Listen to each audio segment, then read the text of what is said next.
let's first start with the new Corey Bethune team, Kansas City Current. They finished first. They were Shield winners in the league.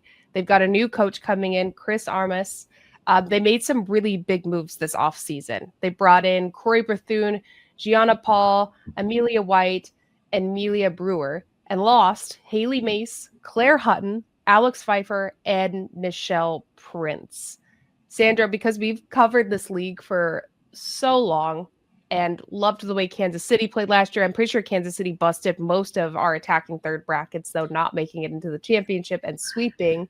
Do you think the moves that they've made this offseason fill the holes that they also lost?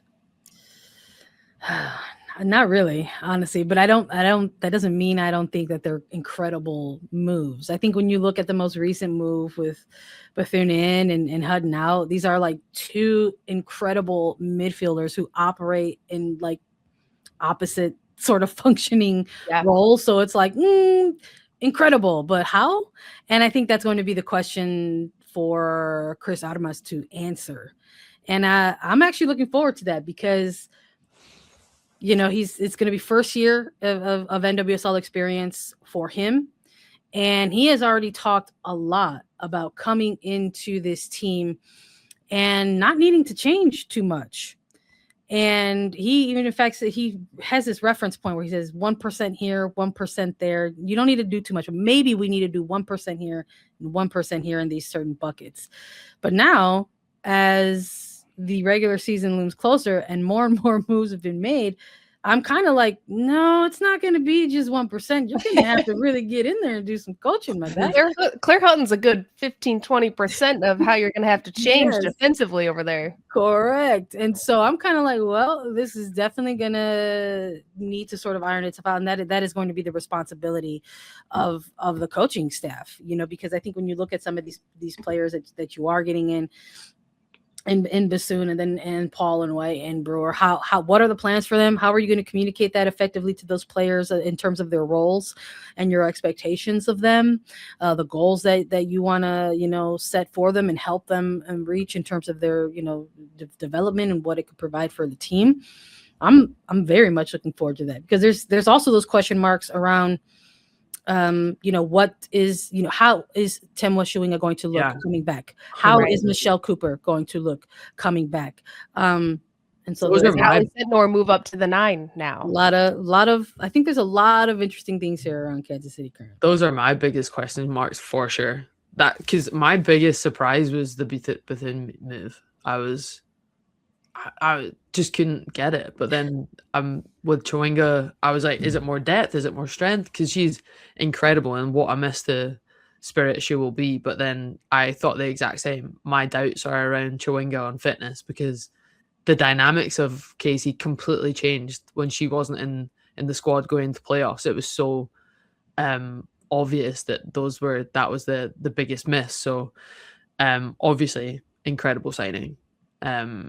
Coming into the roster, but I don't know. I kind of like his 1% changes. I kind of love that from as a player. That would be music to my ears because there's so much change that comes in from a new manager, a new coach, and you're just thinking, oh my, like what are they gonna do? How many people like me anymore? I like doing this, or I hated doing that. Yeah, exactly. Or as a player, I would have liked that mindset of being right, keep our fundamentals the same and just make little tweaks here and there. I get it though. Maybe 1% needs to be more on the 10% side, maybe a little bit more. I'm like, come on, make some bigger changes. But at the end of the day, they did absolutely smash it last year. Yeah. On the I think I also, from a player's perspective, like the 1%, like we have the fundamentals. We know what this team is. We know what the culture is. We're not building from ground zero anymore. They're an established team. But you've gotten rid of Claire Hutton, who held it down in that pivot with Lola Bonta, especially defensively for this side. They shared that role. That is not Corey Bethune. Yeah. Bethune is going to be high up on the pitch. Debinha is going to be high up on the pitch. All their attackers are going to be up the pitch. So I'm wondering, what's this new? I mean, you can kind of say this, especially with San Diego. I'm thinking we're going to see a different style from these teams. do we have maybe a lone 6 with Kansas City and they play with 2 10s? And it's just a very much more possessive style of play. We're going to see a lot of flair, we're going to see Corey Bethune and Debinha on pitch. Yeah. But then he might also have said, like, on contract talks, for Croy, the first thing you do is you speak to the manager you're about to sign with. Yeah. And you're thinking, how do you think you'll play me? What kind of style do you think? So they'll have had those conversations. I don't think a player can come in and be like, I don't do this or I don't do that. You're like, what do you need from me? What do you need from me to fit into this team? So it's how they fit the all in. To a player's strengths. Yeah, true. Which is where I'm like, she's not going to be pinned back lower, which is why I think, okay, the style is going to change. Yeah, she's not going to be pivoting as a 6. How do you make Corey Bethune and Ally Sentner work together on the same line? Do they play in the same line? Like, those are the things that I'm looking forward to learning about Kansas City in 2026. We're ready for kickoff, folks. Yeah, let's go. We're ready. Okay, well, where do they finish on the table then? Oh, still high up. Oh, yeah. Sure. Yeah. Okay, but give me a number. I want something specific. Okay, we're wanting details. Oh, goodness. Yeah. Goodness gracious. We've done this every show now, ladies. Yeah, I didn't bring my crystal ball. Hold on a second. Let me find it. It's okay. I've got my crystals right here, Sandra. Don't worry. I'm like, geez. If Chowinga is fully fit, if Chowinga is fully fit, I'm going number 1 again. Ooh. Oh man. I can't see another team being as consistent as they were every week, like they were. I do think that there might be some curves for Kansas City to start this season. I don't know if they want to call them learning curves or adjustment curves or what, but again, Chowinga's got injured at a very specific time of year last year. She's going to need more time to come back. They will have to make that adjustment immediately out of the gate, right? I think in the first half of the season. Is this the year where we get to see a second half surge, Kansas City? Maybe. And I guess what? I would love to see it.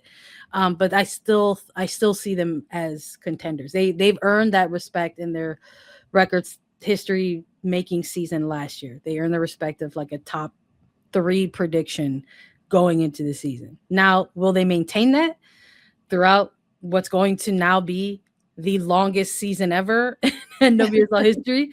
Teams have 30 games in front of them. We have not seen any team manage that type of NWSL regular season before. All 16 teams are going to have the opportunity to show us what they got, and we're gonna see. But I do think they're going to still be considered contenders, at least in my book. Wow, Couture Criminal says Bay finishes above the Current. Wow, that's a hot take. Woo, spicy.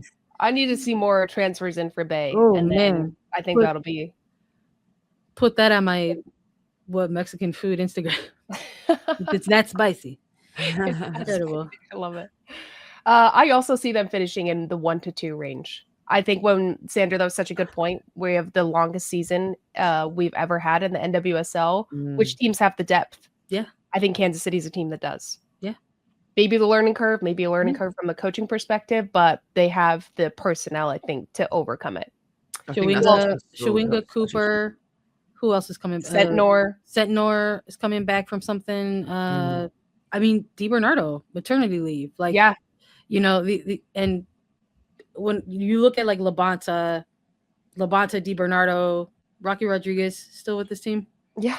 Like it just. Oh my God, such an underrated player. These are just like some your veteran midfielders where it's just kind of like, well, maybe you can afford to make some of these mix up and changes because you've got players that you could trust.